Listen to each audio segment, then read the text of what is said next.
Ezra Levant here. What a pleasure to be with you. I like doing these live streams. I wish I had more time to do them, but I'd like to pop in for 15 minutes just to tell you some of the things I'm following out of the corner of my eye. There's a lot of news about COVID and the vaccines and the recommendations and how they were approved. And it's sort of funny that it's all coming out now in October 2022, a year since the vaccine push started in earnest. Now that everyone's got jabbed. Now you have to be very careful to talk about this on YouTube because they'll ban you in a heartbeat. I've read the YouTube guidelines very carefully on COVID misinformation. They basically say an opinion that's not mainstream is by definition misinformation. And one of the things they give certain examples, like you can't say that the vaccines have a microchip in them. You can't talk up fake cures, things like that. Now, of course, what's a fake cure? Doctors have different opinions on things like hydroxychloroquine or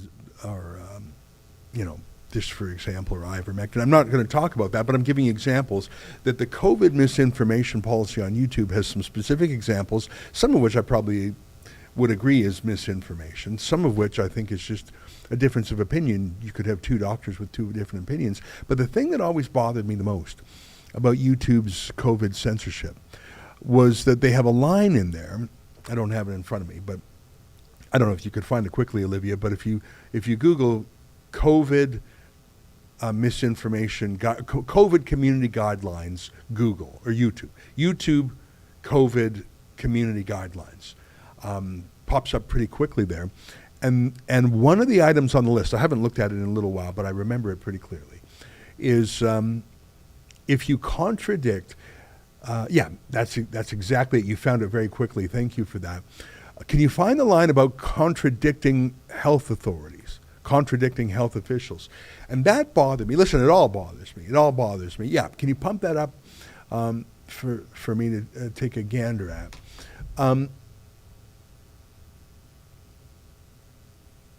So they have examples here of diagnosis, transmission, the existence of COVID.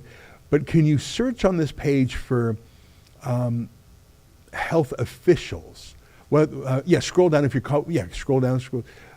Content, claims, other categorical claims. You see, they have ivermectin there, hydroxychloroquine. I mentioned those things. Keep going a little bit more. There it is. You see prevention misinformation. You see that line there?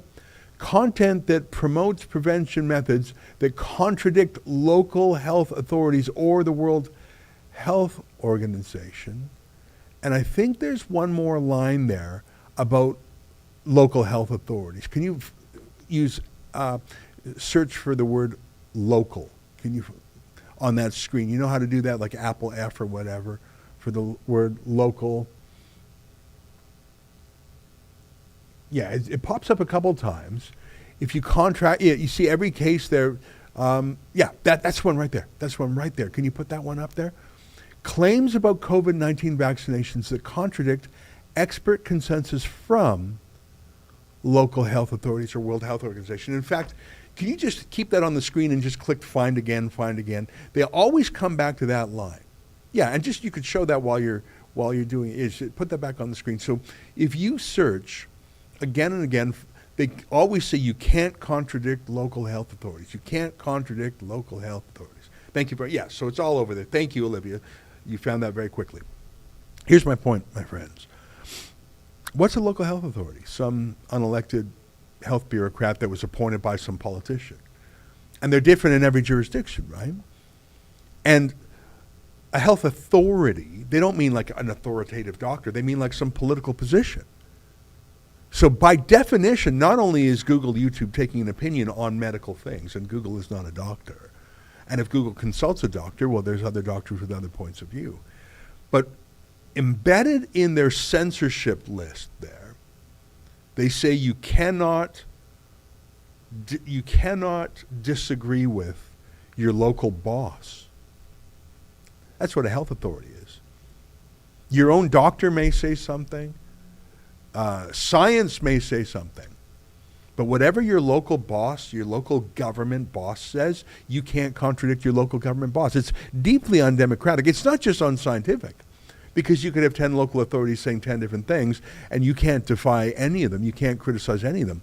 And I emphasize that, and I show you that. Because what happens if your local health authority, if the Surgeon General of your American state happens to be a bit of a vaccine skeptic? Uh-oh. Well, how do you square that one? Because I just showed you, Olivia, thanks for finding it so quickly. YouTube, Google says you can't say this about vaccines or the pandemic. By the way, some of those things I wouldn't say. Some of those things are a little crazy. But other things are a legitimate part of an ongoing debate in the middle of a crisis. But I showed you, Olivia showed you 5 times local authority. You cannot criticize your local authority. Anything that disagrees with your local authority is disinformation. It goes against our policy. So what does YouTube, Google, and Facebook, and Instagram, and Twitter, they're all very similar.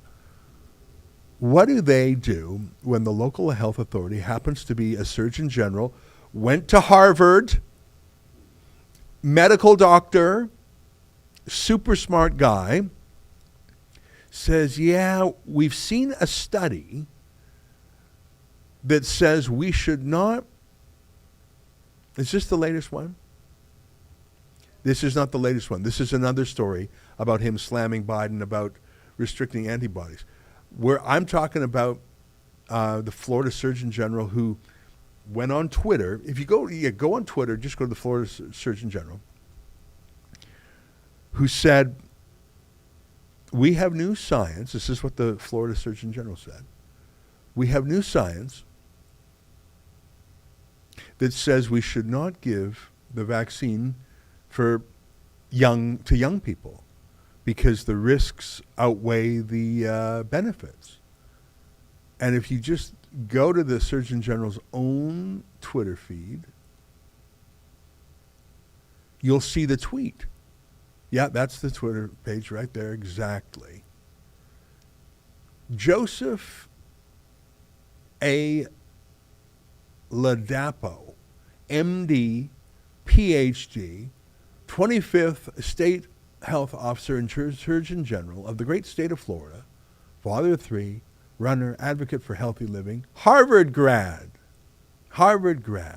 Okay, scroll down and let's find the tweet in question.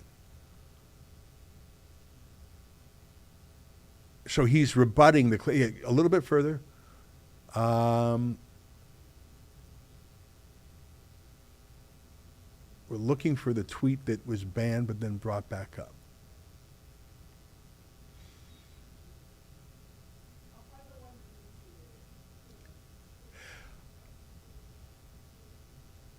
Okay, so we're not looking for the ones I retweeted today. We're looking for the ones where let me just, if you can find it, great. Maybe just Google his name in the news, and maybe it'll be somewhere else. But here's what he did. And I don't want to mischaracterize it, so that's why I want to read it. He said, yikes, this new study is about young people and the vaccine is concerning, so we are not going to recommend the vaccine for people under a certain age. I'm paraphrasing here. I want to get it just right. So this, would you not say, yeah, here he is. Here it is. That's it. So he put this up a couple days ago. Today, we released an analysis on COVID-19 mRNA vaccines the public needs to be aware of. This analysis showed an increased risk of cardiac-related death among men 18 to 39. Florida will not be silent on the truth. And then it says guidance, and then scroll down just a little bit, please. And then press release. Can you click on that press release? So as you can see, this is a Government of Florida health release. State Surgeon General Dr. Joseph A. Ladapo issues new mRNA COVID-19 vaccine guidance. And this was October 7th. Today, State Surgeon General Joseph A. Ladapo has announced new guidance regarding mRNA vaccines. The Florida Department of Health conducted an analysis through a self-controlled case series, which is a technique originally developed to evaluate vaccine safety. The analysis found that there's an 84%, am I reading that right? 84% increase in the relative incidence of cardiac-related death among males 18 to 39-year-old within 28 days following mRNA vaccination. With a high level of global immunity to COVID-19, the benefit of vaccination is likely outweighed by the abnormally high risk of cardiac-related death among men in the age group. Non-mRNA vaccines were not found to have these increased risks. As such, the state Surgeon General recommends against males 18 to 39 from receiving mRNA COVID-19 vaccines. Those with pre-existing cardiac conditions such as myocarditis and pericarditis should take particular caution when making this decision. And then they quote the doctor, and then they have more information. Thanks, Olivia. So what I have shown you today so far is the YouTube Google guidelines that this broadcast itself is laboring under, that you cannot promote misinformation about vaccines. Well, I would never do that. And they define misinformation as contradicting or disobeying or being against your local health authority. Yeah, here's our story. Florida Department of Health recommends against mRNA vaccine for males 18 to 39 years old.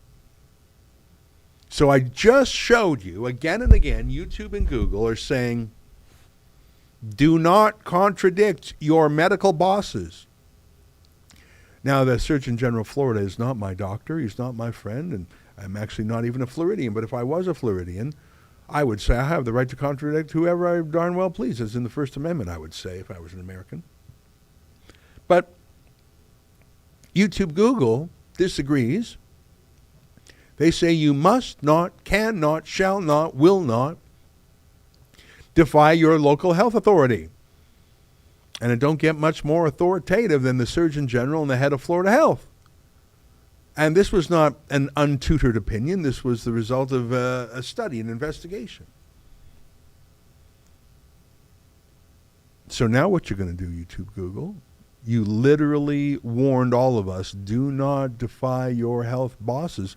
And there's the health boss.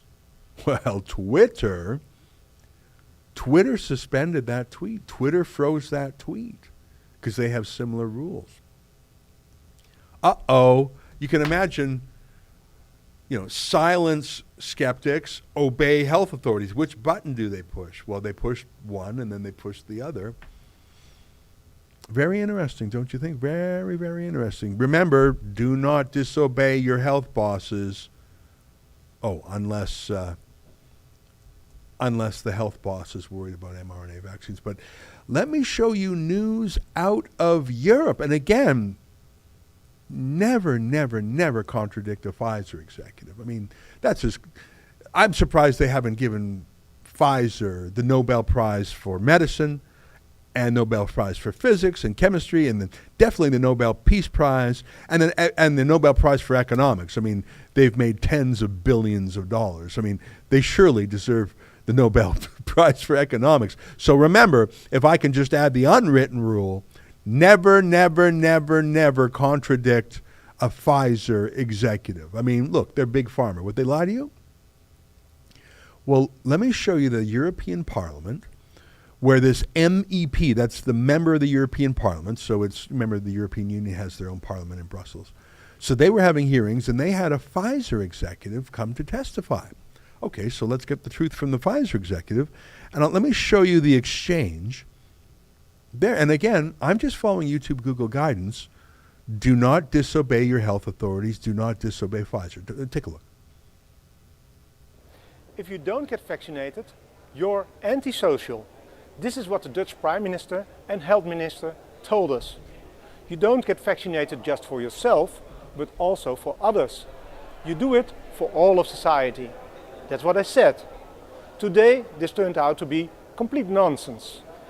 In a COVID hearing in the European Parliament, one of the Pfizer directors just admitted to me, at the time of introduction, the vaccine had never been tested on stopping the transmission of the virus. This removes the entire legal basis for the COVID passport. The COVID passport that led to massive institutional discrimination as people lost access to essential parts of society. I find this to be shocking, even criminal. Please watch the video until the end. Voor u, mevrouw Small, heb ik de volgende vraag waar ik een duidelijk antwoord op wil. And I will speak in English so there are no misunderstandings. Was the Pfizer COVID vaccine tested on stopping the transmission of the virus before it entered the market? If not, please say it clearly. If yes, are you willing to share the data with this committee? And I really want a straight answer, yes or no, and I'm looking forward to it. Thank you very much. Regarding the question around, did we know about stopping immunisation before it's entered the market? No. We had to really move at the speed of science to really understand what is taking place in the market. This is scandalous. Millions of people worldwide felt forced to get vaccinated because of the myth that you do it for others. Now this turned out to be a cheap lie. This should be exposed. Please share this video. Now, I saw that video on Twitter half an hour ago, and it has not yet been censored. Maybe it will be. Now, I paid close attention, and he asked a question on transmission, and the person who answered said the word immunization. So I'm not quite sure if she did what he asked. He said, please answer it very clearly. And I think she actually used a different word. He said, was it tested on whether it stopped transmission? And I don't think she answered using the same word. So it's a very interesting clip. I'm actually not 100% sold on it, to be candid, because I don't think his question was vague at all. His question was very clear. He sort of asked it a couple times, actually. And he was speaking English, and she was speaking English. But I don't know if her answer was on point. I'm not making excuses for her. It's just, he said, was the vaccine tested to stop transmission? She replied using the word immunization. So I'm actually not 100% sold on this, but I'm sold enough to I would want a clarification. I would want a follow-up. And I really do want the answer to the question, was there any testing to block transmission? Because, of course, most vaccines are to protect you. You vaccinate yourself so you don't get sick. That's how vaccines have traditionally been defined.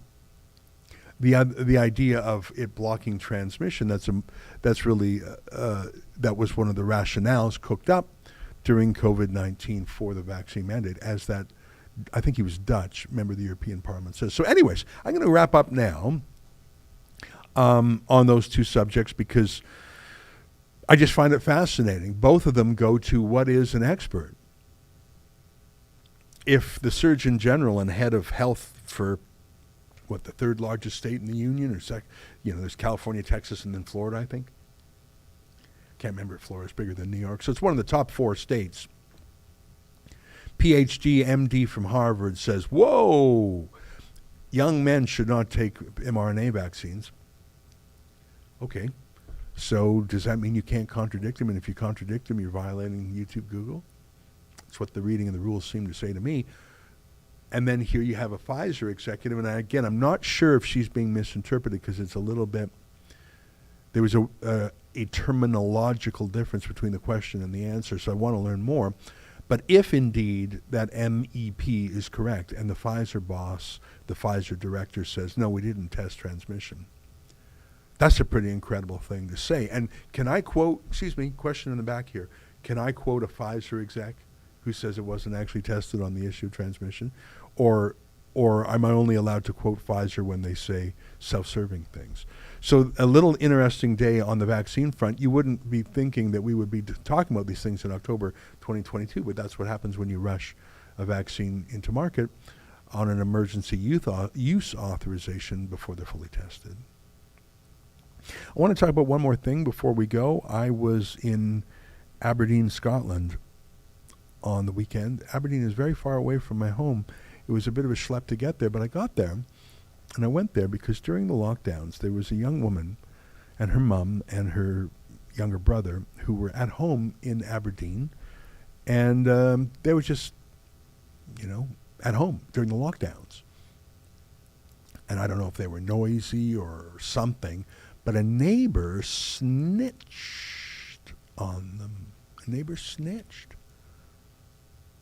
A neighbor said they're having an illegal gathering. A neighbor called the police and said, come and stop them. And the police came, except for the police did not have a search warrant.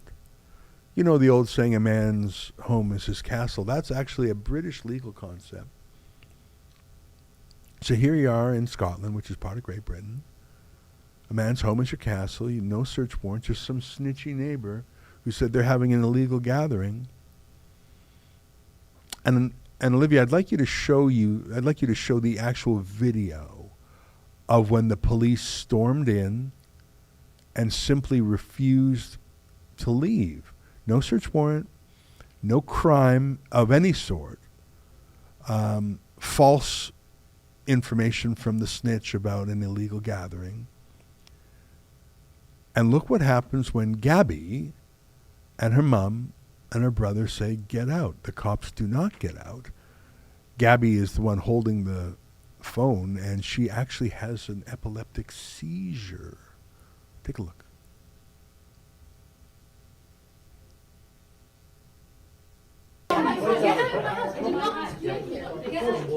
What's wrong? Mum, no, please, Mum, no, please stop it,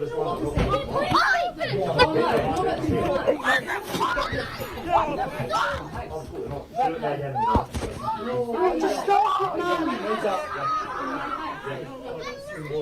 What's wrong? Mum, no, please, Mum, no, please stop it,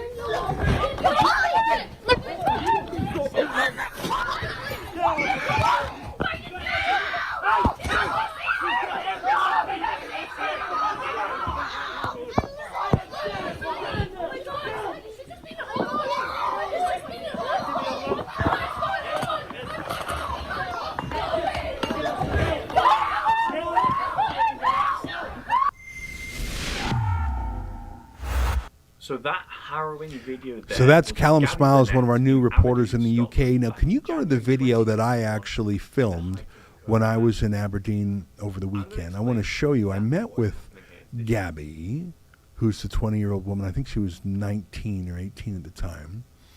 And you'll see her brother, Luke, who's 11, was there too. I think he was 10 at the time. So imagine this. You're at home with your mom, Julie, your sister, Gabby, and your 10-year-old boy named Luke. And cops come in, no warrant, and they're told, get out. They refuse to get out. They come in, they push. Your sister has a seizure. You go to help her, but the cops say, stay back! And they don't help her. And you're a 10-year-old lad. Can you fast forward to when in the video, can you find where I chat with Luke? Because, I mean, Gabby's interesting to talk to, of course. But, yeah, that's the boy there. Let me show you I didn't talk to him long. I don't really feel comfortable interviewing children. I mean, I did it with Gabby's permission. I just wanted to put on the record. Imagine seeing your mom and your sister attacked by a bunch of cops in your own private home. Your sister has a seizure, and the cops will not let you help her, these cops. And the reason this is so atrocious is that they're actually prosecuting Gabby, the girl who had the seizure. She fell down, had the seizure. They're charging her with assault. What, because she was flopping around in a seizure? They're actually taking this to court. In fact, I think they're going to court tomorrow. Here, take a look at this. I think you were crying, were you? Yeah. He was crying and he was all loud and, oh my God, someone get her, someone. You know, he was totally in a state. So were you worried more about the cops or about your your sister's seizure? Sister seizure. Did the cops help her at all with the seizure? No. I think they just screamed. They were just screaming, get away from her! They were just screaming. That's what they were doing. Yeah. They were screaming at my own mum and brother that were trying to help me, that have, you know, obviously done all this before with me, to get away from me. Yeah. I don't want to ask you any tough questions. You're just a kid. A terrible thing happened and you saw it. Do you think about this from time to time? Does it bother you? Yeah. It does. It bothers me too. I can tell you that, Gabby, there were a lot of terrible things done by police around the world in the name of the lockdown. This was January. anyways, that's Luke and Gabby. You can see the whole story at standwithgabby.co.uk. We hired a law firm for them in Scotland. Actually, it's a great law firm. I can't even believe we got them. They were the lawyer for the Prime Minister there. They call it the First Minister of Scotland in a criminal case. So these are top guns. And, you know, Gabby and her family are very working class. And I think there's a classist element here. Boris Johnson and Keir Starmer, the Labour leader, they all had their wild parties in Parliament, boozy parties. Every bloody politician in the UK broke the rules. You name it. The health minister, he got sacked over it. Boris Johnson, one of the reasons he lost his prime ministership is he was violating the rules. Dominic Cummings, every bloody Brit in the government and the opposition, they all broke the rules because none of them believed in the rules. The rules were just for the little people. Do you think Keir Starmer or Boris Johnson or Dominic Cummings were prosecuted in criminal court for breaking the rules? And I'm telling you that Gabby and Luke and her mom, Julie, did not break the rules. They were just at home. It was the snitch who lied, some snitchy neighbor. They're actually going to court with this. You don't think there's a classist element? I'm no Marxist, but I can see with my own eyes that there is a classist element to the United Kingdom society.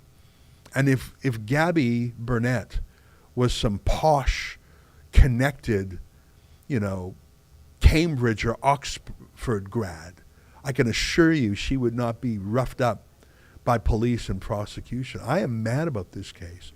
And I was happy to meet her and her brother. And if you want to help us, go to standwithgabby.co.uk. So I'm not going to be there for the trial tomorrow, but our reporter over there, Callum Smiles, will be. All right, well, I've been talking at you for a while. It's 12:30. I'm going to say goodbye now. I'm going to hand things over. I see my friend Sheila Gunn-Reid on deck. Sheila, thanks for taking over. Let's throw to a quick commercial about our new documentary in Calgary. And when you come back, I'll be gone and Sheila will be here. See you later, everybody. It's the values. You look at Western values in Western society, and these are values we could all relate to, but they're old world values of grit and community and perseverance. It's a place where you can make a living with your back and your hands and a little bit of hard work. And it's a place of opportunity. And I think as Albertans, we're fiercely protective of that.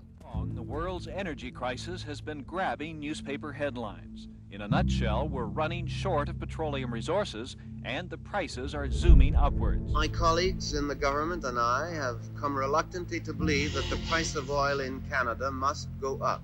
This was Alberta. Origin of the Alberta separatist movement begins with the election of Pierre Trudeau as Prime Minister. It was a deliberate and malicious targeting of the West, which suited Pierre Trudeau just fine, just like it suits Justin Trudeau just fine. Sunny ways, my friends. Blackface. There is an actual hostile government towards Alberta. Why did your dad give everyone in Western Canada the middle finger?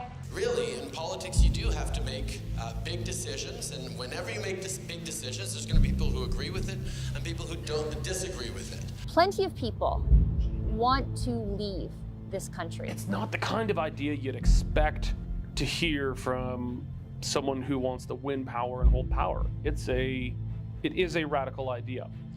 And you would normalize the discussion. And so maybe Alberta wouldn't have to go, because maybe the rest of the country and the rest of the world would say, whoa, don't go. Will you accept these changes instead? That's what happened for Quebec. There's no maple leafs west of the Manitoba border. Why do we have a maple leaf by unilateral decision on the Canadian flag? Think of how the American colonists were in 1775. That's how a lot of Albertans are today.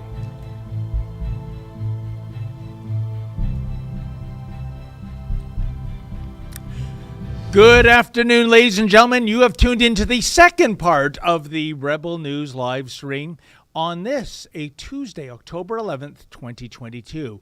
I'm David Menzies, and my co-host, well, let me tell you a little bit about my co-host. Do you know, folks, today is National Face Your Fears Day, and she fears nothing except for buses on curvy mountainous rides and confined places. So don't ever leave her in a bus in a garage, because she will scream like a banshee. And yes, I have seen her do that. She is the she-devil with a sword. She is the Khaleesi of Northern Alberta. She is Sheila Gunn Reid. How you doing today on National Face Your Fears Day, Sheila? Oh, I'm doing great. Feeling extra vulnerable because you told all my enemies my Achilles heels, but okay. You know, all it's going to take is a leftist to come throw a jacket over my head, and I'm going to have a panic attack because you told everybody that I'm claustrophobic, or spin me around and make me dizzy because you told them I'm car sick. But yes, David, I'm doing great. It's also National Sausage Pizza Day, which is good. There is a punchline just dangling there. Sausage Pizza Day, do you say? I dare not say it. Leave it. It's also International Day of the Girl Child. And I see Justin Trudeau is tweeting about how he's going to support girl children to grow up to be powerful women or something like that. And then I guess when they become powerful women, you just arrest them on the streets of Ottawa when they get a little bit too uppity about how powerful they are. Or grope them. Yeah, there's that too. What a guy. How you doing, David? How was your Thanksgiving weekend? You know what? We're having beautiful weather here in the GTA, and I got my fat ricotta cheese candy ass on my bicycle because these days they're going to be gone soon, and I just pedaled into farm country. I always think about you when I'm pedaling into farm country. That's not too far north of Richmond Hill. Of course, in Richmond Hill, the city is trying to legislate farms out of existence. Country. Yeah. Farm country where you're from. That's not farm country. That's big country. Yard country. Farm country, cottage country. You know, we have different kinds of countries here in Ontario. You know, as a matter of fact, when I started my journalism career in St. Paul, Alberta, and I remember I said, whereabouts is cottage country? And they looked at me like I was an alien, right? Cottage what? You know what? You're in St. Paul. Yeah, they probably did look at you like you were an alien. They have the alien landing pad there, and you're the reason the aliens never came, probably. But, you know, and I just want to say to the folks that on this National Face Your Fears Day, I wasn't making this up. I wasn't joking. I got to learn a lot about Sheila Gunn Reid on our trip to Israel back in 2018. And when she was curled up in the fetal position on that bus going down a circular mountainous route, and then when she went into some catacombs, I didn't see her, but I heard her. I heard her screaming as she ran out of there. And what's baffling? I was telling people to get out of my way because they wouldn't get out of my way. I needed to get out of there, and I maybe have shoved Ezra Levant just a little bit, but I had to get around him. But Sheila, it baffles me, and it's because you can hunt a rabid wolverine with your bare hands and come out on the winning side. How can these tiny little picadillos terrify you so much? I don't understand the piece of piano wire in your brain that triggers you into such frightful hysteria when you're on, you know, like I said, a mountainous circular route and a confined space. So anyways, maybe there's help for you. You didn't hear me complaining, though, when I was on that mountainous road going up the Golan Heights and then back down. I didn't complain. I just suffered silently and moaned and groaned a little bit. That's right. Maybe I laid down, but I didn't complain. I was like, I got to do this. And then when we went under that like Crusader castle, I did go back through. I waited till everybody was gone so I didn't have to shove any senior citizens to get through. But I went back through on my own and I ran as fast as I could through it because I wasn't going to let it beat me. I enjoyed absolutely none of it, but I wasn't going to let it beat me. Well, you are indeed a true crusader there, Sheila. And I guess you can now issue an apology for being such in our woke society in which we live. But please, Sheila, tell the folks in the remaining time that we have what we're hoping to do here. Yeah, we've got about 22 minutes left in the show, maybe more because we always go over. But this is the Rebel News Daily live stream. If you want to interact with us and you're watching us on YouTube, perhaps leave that censorship platform behind. Watch us over on Rumble or Odyssey, where you can leave us a paid chat. And paid chats, I think it's paid chats $5 and over. We'll read on air because we run out of time rapidly all the time, although we appreciate every little bit. Every little bit helps. And if it's under that amount under the, I guess the threshold, we'll show it on air. So the team will make a graphic. They'll show your comment, question, story idea on air. And I think that's it. Although I should mention that today's stream is also sponsored by our friends at the Alberta Prosperity Project. They're a non-partisan, not-for-profit educational society uniting all Albertans, businesses, and organizations to protect their prosperity, interests, freedoms, rights, and of course, self-determination. I think we might even, do we have a commercial from them, an ad from them? We have their logo, it looks like. Okay, we've got the banner. Okay, that's great. Should we move into the business of the day? Yes, and Menzies? The number one item I got here, Sheila, is trans woman, I assume that means transgender woman, must register for the draft, but not trans men. That must be in the United States, I'm assuming, as well. At the end of the day, biology wins, doesn't it? No matter what. Before we get into the nitty-gritty, it reminds me of a situation here in Canada, thanks to Justin Trudeau. We covered the protests out in Kitchener where there's a federal penitentiary for women.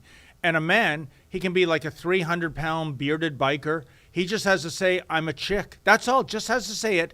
You are serving time with the females.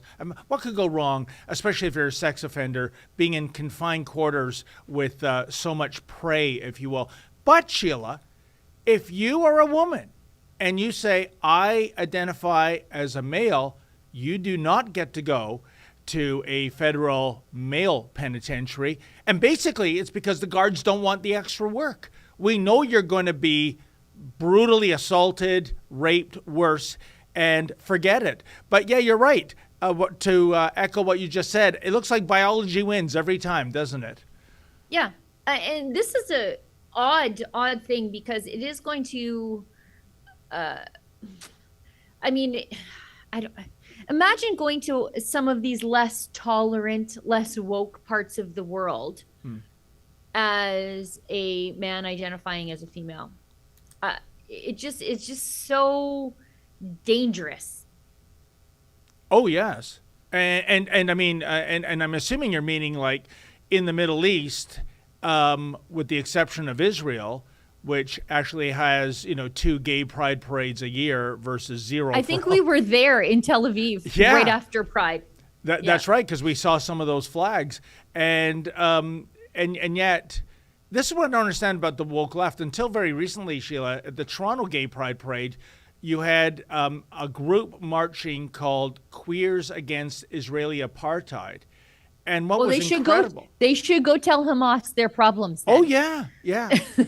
and this is accepted. And it's contrary to the truth. And by the way, when you do say Israeli apartheid, there is no apartheid in Israel. So when the premise of your group's name is I disagree with that. I actually disagree with that. I think there is apartheid, but it doesn't go the way that everybody says it does. Because there are places in Israel where Jews cannot go. For example, when we wanted to go to Bethlehem, we had to leave behind our Jewish tour guide and hire a Christian Orthodox one to take us to the Church of the Nativity, because it wasn't really a good idea for our Jewish tour guide to go behind the security wall that separates Bethlehem from greater Israel. And so there is apartheid, but it is not the way that the woke Western left says it is. Sheila, that's actually a brilliant point. I never thought. Thank you. I'm full of them. Please give yourself right now a Barry Horowitz pat on the back. Thank you very much. But this idea of trans women registering for the draft, what kind of complications do you see there, Sheila, in terms of, and by the way, trans woman, that means a man who's now a woman, right? I find this so confusing. I'm not trying to make a joke. I know. So a trans woman is a guy going through life as a woman, and a trans man. You know what? And you're not going to hear any complaints from the trans men. That's the part where you know that even they know that biology wins the day. Is it the trans men? So the women who have transitioned to men, they're not going to complain that they are not obligated to sign up for the draft. They're just going to be like, okay, I'm just going to go over here and just stand quietly for once.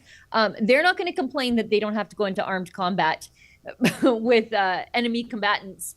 Isn't because that even they know that biology wins. Isn't that amazing though? Because we hear these trans women are real women, trans men are real men, but not really, right? Not when it comes to going overseas and getting into a foxhole and putting your life on the line. Then all that gender activist woke bullcripe goes out the window, I should think. So, it's just another sign of the mad world in which we live in, Sheila. I'm just wondering, when is the pendulum going to swing back? I mean, we see bits and pieces here and there of people standing up to wokeism and political correctness and radical transgenderism. But I'm waiting for the deluge to happen, because the vast majority of people, they don't support this nonsense. And that's what it is. It's utter nonsense. We're reaching out to people, many of whom I truly believe are mentally ill and should be treated like they are mentally ill people. And I'm talking about you, Mr. Lemieux, the Busty Lemieux, the shop teacher at Oakville Trafalgar High School, as opposed to everybody acquiescing to their fantasies, to their fetishes, because to do otherwise would be impolite. Sheila, what's happened to our world? Well, and that's the thing. Like, I just don't care how other people are living their lives. I really don't. I don't have time. I'm busy with work. I've got a very busy family.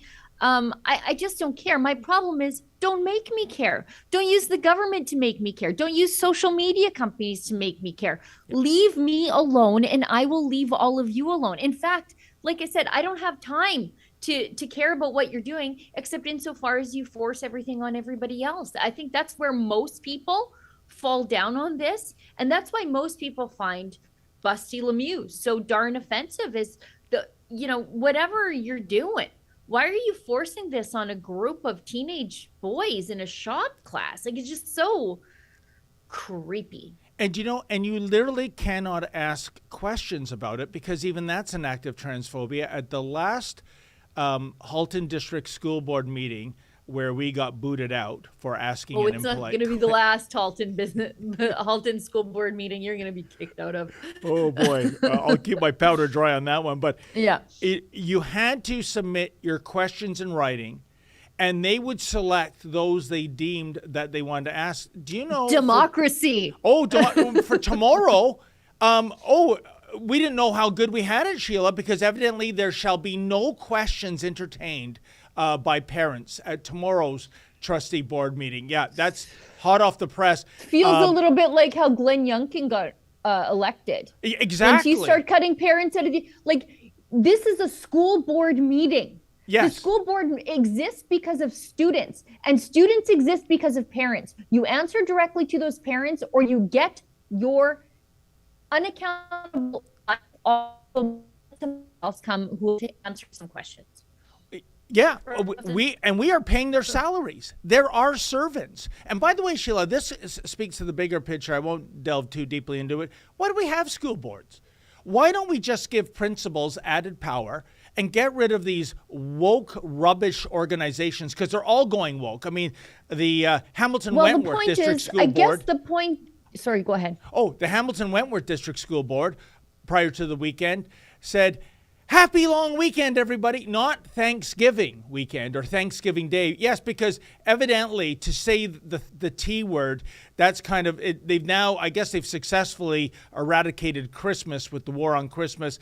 And there was so much outrage. And this is why it's good to be outraged, folks. It's good to get your opinions out there, that they redid their tweet and they said, "Happy Thanksgiving Day for those who celebrate it." So even there, they gave themselves... They're celebrating it. They sure weren't at work yesterday. Yeah. So just in case somebody out there who I would say, Sheila, doesn't, exist, even if you don't have a Thanksgiving Day dinner, who have you heard about people crying and writing letters to the editor? What's all this stuff about Happy Thanksgiving? It doesn't exist. These are in the minds of these educrats, these woke warriors, that somehow somebody out there must be offended. So we're going to fix a problem that does not exist. Well, yeah, and most of these people are those self-sterilizing weirdos. They don't actually have kids, but they want to make sure that your kids are raised the way they see fit. Look, if you want to raise kids to be woke weirdos, have some of your own. And I'm busy minding my business over here. You raise your kids however you feel like. I don't care. But stay out of how I raise my kids. Totally agree. I forgot what I was going to say now, but maybe our segue. We should move on to this. Yeah, to the speaking of perversion, a video here. Pervy Christian Church supports drag and gender identity. Good golly, Christian, heavy quotations again. Christian. Is this a united church? I'm just going to guess. Oh, some sort of Episcopalian nonsense. Gotcha. Sure. Why don't we run the video first? Because I really don't believe I just read what I read. Do either of you have any questions for Miss Pentecost? I like your eyeshadow. Oh, thank you. Yeah, you like her eyeshadow. That's great. Yeah. Yeah, maybe she'll let you borrow it. When you're older, when you're allowed to wear makeup. Yeah. Of course. Yeah. Well, one of the things I think is great about Miss Pentecost is she reminds us that we follow a God who calls us to not conform to things of this world. That we're supposed to be transformed by the renewal of our minds. And that means that what I think today may have to change tomorrow if I continue to renew my mind. And it's so cool that we serve a God that calls us to continue to grow and continue to change into something new, and to not be bound by the ways that the world confines us sometimes, that we're supposed to live differently. Do either of you have any questions? You know, Sheila, I think the priest, or whatever his title is, the Reverend. Oh, he's not a priest. He's just a guy in vestments. That's not a priest. Yeah, he's in a bit of a drag queen ensemble too, perhaps. He's pretending to be a man of the cloth. But he said something that's very telling to this whole argument, Sheila, and it's this. One of the things I find great is, so what I'm saying, Sheila, this idea of transgenderism, drag queens, shop teachers pretending to be a caricature of a female. It's not about tolerance and acceptance anymore, Sheila. It's about affirmation. What you're doing is great. How is it great that a man is pretending to be a woman and he's obviously still a man? Where is the greatness? Have we lost the definition of the word great? But I'm sorry, I am not going to be part of club affirmation. Like you, I'm with tolerance and acceptance. If this person wants to do this in the suburbs in which he lives, if he wants to go to, a drag queen bar and, do his shtick, fine. But the idea of indoctrinating children, whether it's in a place of worship or a school, sorry, that's offside and they should be bloody ashamed of themselves. Yeah, I was, I feel like I'm sunburnt from all the heresy I just looked at there. Like, I don't know if you noticed the name of the drag queen there. No. Ms. Pentecost, as in Pentecost, as in when the Holy Spirit came down to the disciples. When you're confirmed as a Catholic, you get the gifts of the Holy Spirit. It's just gross. It's just that this drag queen is named Ms. Pentecost. Grotesque. That's heresy. But Ezra frequently quotes Shakespeare to me when I'm stuck in the car with him, and it's charming. I'm not mad about it, and it's good. It broadens my horizons, but it reminds me of something I think was in The Merchant of Venice. The devil will quote scripture for his own purposes. And I just saw that in real time by that minister, because that's not a priest. That's just some dude in vestments, like LARPing as a man of the cloth. Because he quoted Romans 12:2. I noticed it right away. Romans 12:2, and he said, I love that we have a God who calls us not to conform. That's actually not what Romans 12:2 is all about. Romans 12:2 says, and I'll just do the ESV version. Just, I know Ezra likes the prettier versions, but I like the ESV. It boils it right down. Romans 12:2 actually says that you are to reject worldly things and use your discernment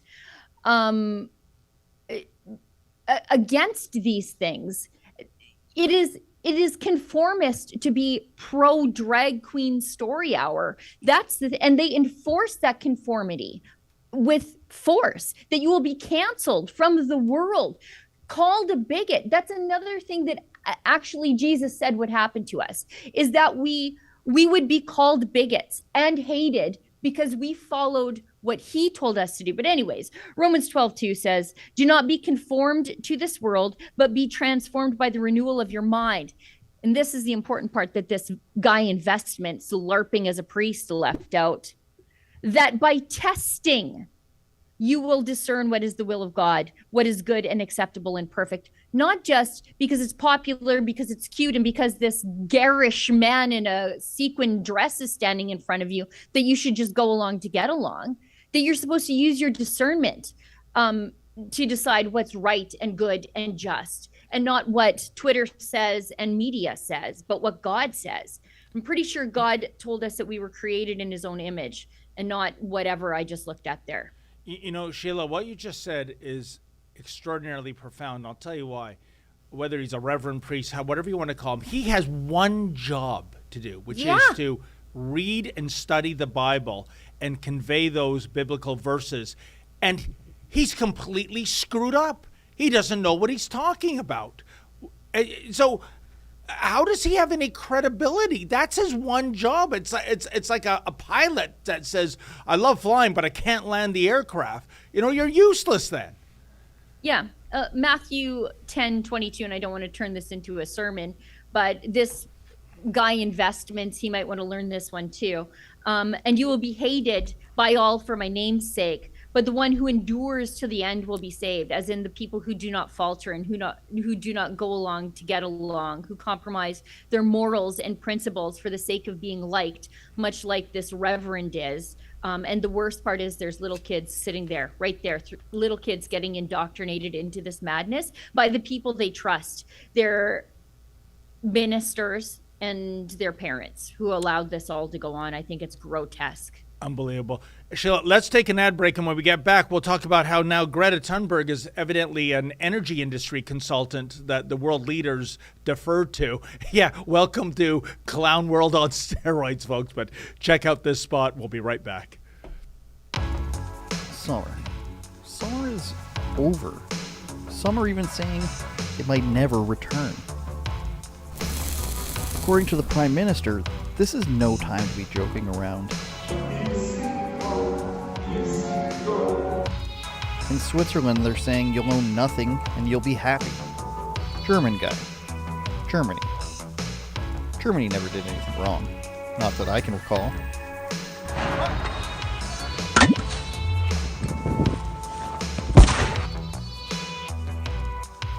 Just like the doc said, don't ever go to 2020. Find out 30 years! Dr. Fauci. Yeah, it must have been him.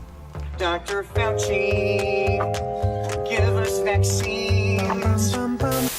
If freedom isn't free, but it has the word free in it, is freedom dumb? What freedom have you lost? Tell me a freedom you've lost. I lost my mind because I haven't slept in 5 fucking days. Maybe it is, but at times like these we can only look to our leaders to get us out of it.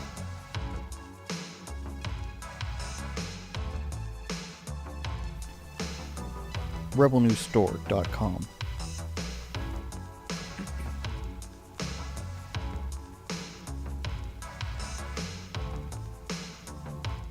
You know, I really like that ad by High Energy Andrew Says, Sheila. I mean, it seemed to be like he's... High energy indeed.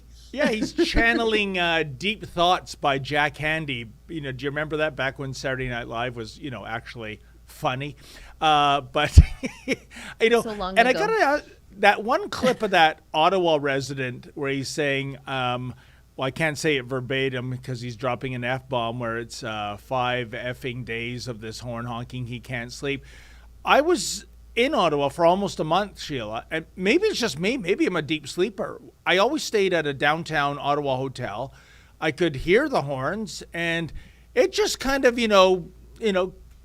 like a, what do you call it? A lullaby. I just gently went to sleep, and it had no effect on my sleep whatsoever. So I don't get it. But anyways, lots of fantastic new merchandise, folks, and classic merchandise to found at our store. So please, Christmas will be here before you know it, or as the Hamilton Wentworth District School Board would say, that special kind of winter solstice day that if you're celebrating, we hope you're happy. Yeah, they'll say solstice. They'll say solstice like everybody's a pagan and knows what that is. Anyway. But you can't say Christmas. So, on the climate file, Greta Thunberg calls the possible shutdown of nuclear power plants in Germany a mistake. Oh, did she now? And years ago when Donald Trump said that, he was vilified and mocked and laughed at. Sheila, first of all, she is right, which proves the adage, even a broken clock is correct twice a day. It's almost like her green energy schemes aren't reliable, and even she knows it. So I will give her points for taking a righteous stance. But here's the thing. Why are we going to her? Why is the media? Why are those in government? Why are those in the energy sector? Greta, we might be shutting down some nuclear power plants in Germany. Maybe we won't, because we really do need the power, given, there's that little skirmish happening in Russia, Ukraine. What do you think? How does she have any knowledge, Sheila, any experience to bring to the table and, be the voice of reason? I don't get it. She doesn't. She's a marketing campaign. I'm so sick of this little Swedish garden gnome. And I'm grateful that since she turned 18, she's largely gone away. But she's worthy of all of our criticism now because she'll be 20, by the way. Yeah. On January, I think, 3rd, she'll be 20 years old. Take a look at that girl. I've got a lot of things to say about parents who feed their kids a strictly vegan diet. Ooh. She has almost no secondary sexual characteristics whatsoever. Look at her. I'm staying away from this one. Vegan. Don't look at she's an adult woman. She's an adult woman at this point. Yep. But basically, the fact that her growth has been artificially stunted by a depleted diet works in favor of her adult handlers who are manipulating her because nobody on the planet knows this woman is 18. They still think of her as that 15-year-old yelling in your face about nothing, about how they're so disappointed in you. Yeah, I've had teenagers. That's every day around here, by the way. That doesn't mean that you should be at the UN lecturing energy companies about the future of the planet. But that's because look at her, because her growth has been so stunted by her parents and their crazy diet, everybody still thinks of her as that, I guess, grade 9 dropout who's been yelling at us for, we're approaching 5 years now. And, Sheila, what I don't get in the bigger picture, in the green movement, there is a split. There are those who believe nuclear power is indeed the way we should be going. And I'm on that bandwagon too. Yeah. And there's those that denounce it. They're mainly concerned about the nuclear waste element. But the point is, I did a monologue a couple weeks ago for Ezra on his show. When we're looking at the state of California right now, they have legislation in place that in 2035, the sale of fossil fuel cars are banned. It has to be a full electric vehicle. It's already coming to Canada by 2035. Same date. And there's 17 other states, notably Washington, New York, the blue states, of course, that are looking at aping California's energy policy. Now, here's the thing, Sheila. Right now, there's one nuclear power plant online in California. Only one remains. It has 2 reactors. One is due to shut down next year. The other is due to shut down in 2024, 2025. I can't remember which year, but very soon. You have already in California roving brownouts and blackouts. And the goal is to replace I believe the number of cars in California is 14.2 million vehicles. 14.2 million vehicles to make them electric vehicles. Where is the energy going to come from when, forget 2035, in 2022, you already have roving blackouts and brownouts? This is insane. And for Germany, with the crisis in Russia, Ukraine, Sheila, to think about mothballing nuclear power for the completely unreliable wind and solar power that the Greenies love, this is a death sentence for that country. I don't know if you know, but I know a lot about green energy schemes because I despise them so much. And my husband works in the oil patch. And so, it's just one of my great interests. You bring up California. And this ties back into this is why your conservatives cannot be fake conservatives. So in 2006, is my face frozen in the most unappealing way? Okay, no, it's not. I'm unlocked again. In 2006, we had Arnold Schwarzenegger was the governor of California, fake conservative.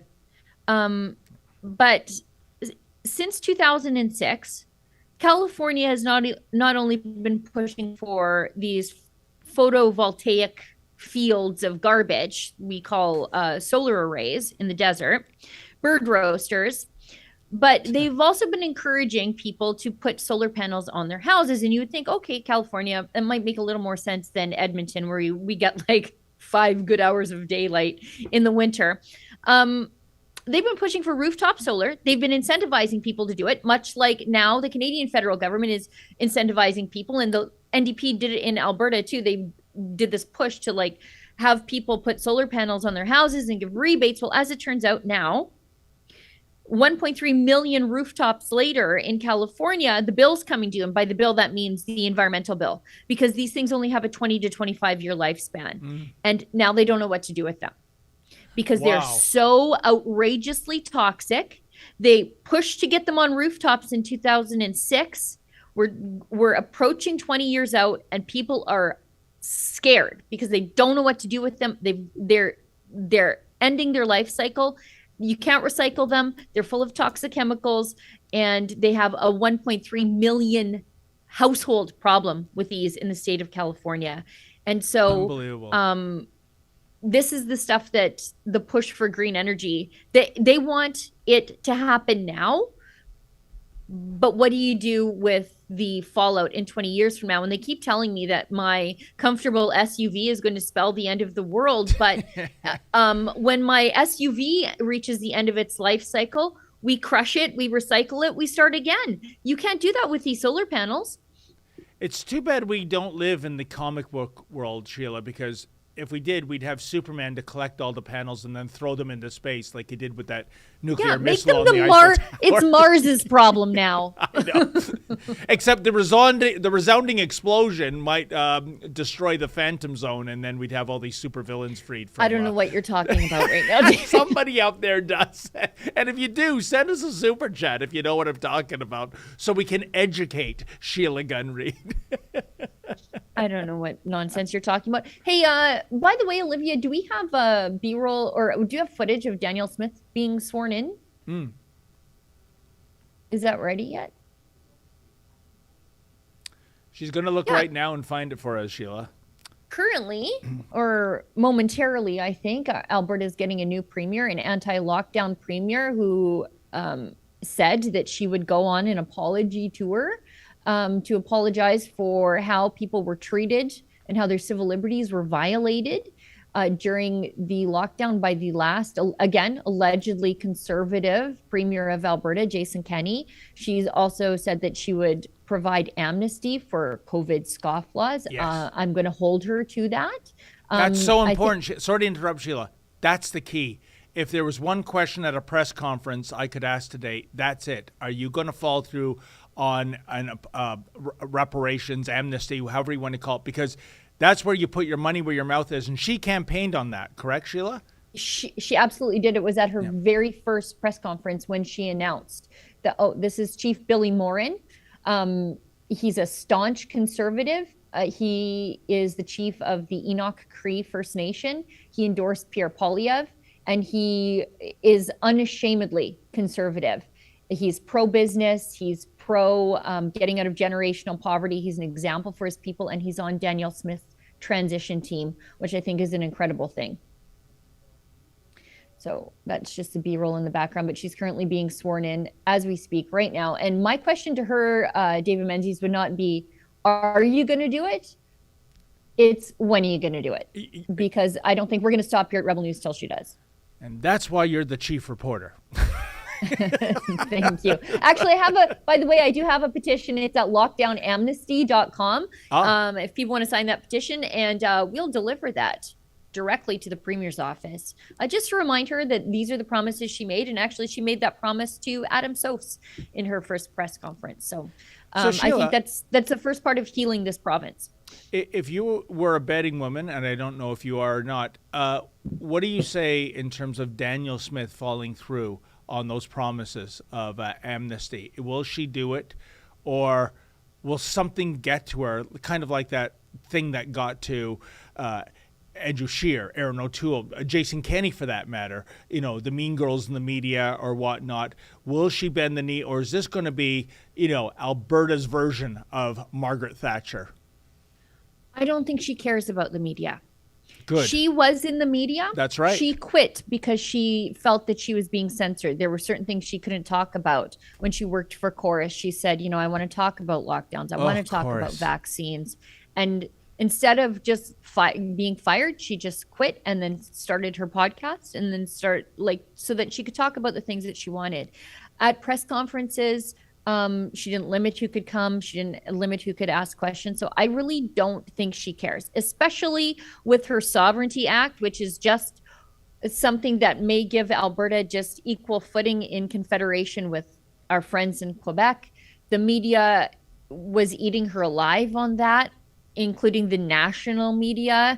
And Jason Kenney, all of a sudden the media liked him because he said, actually, I don't like that Sovereignty Act either, because he couldn't keep his nose out of the election to replace him. And she didn't budge, not one bit. Good. So we'll see. We'll see. She might start walking things back now that she's won. But if she learned anything about what happened to Jason Kenney, if you don't do what you tell Albertans you're going to do, you're not going to finish your term.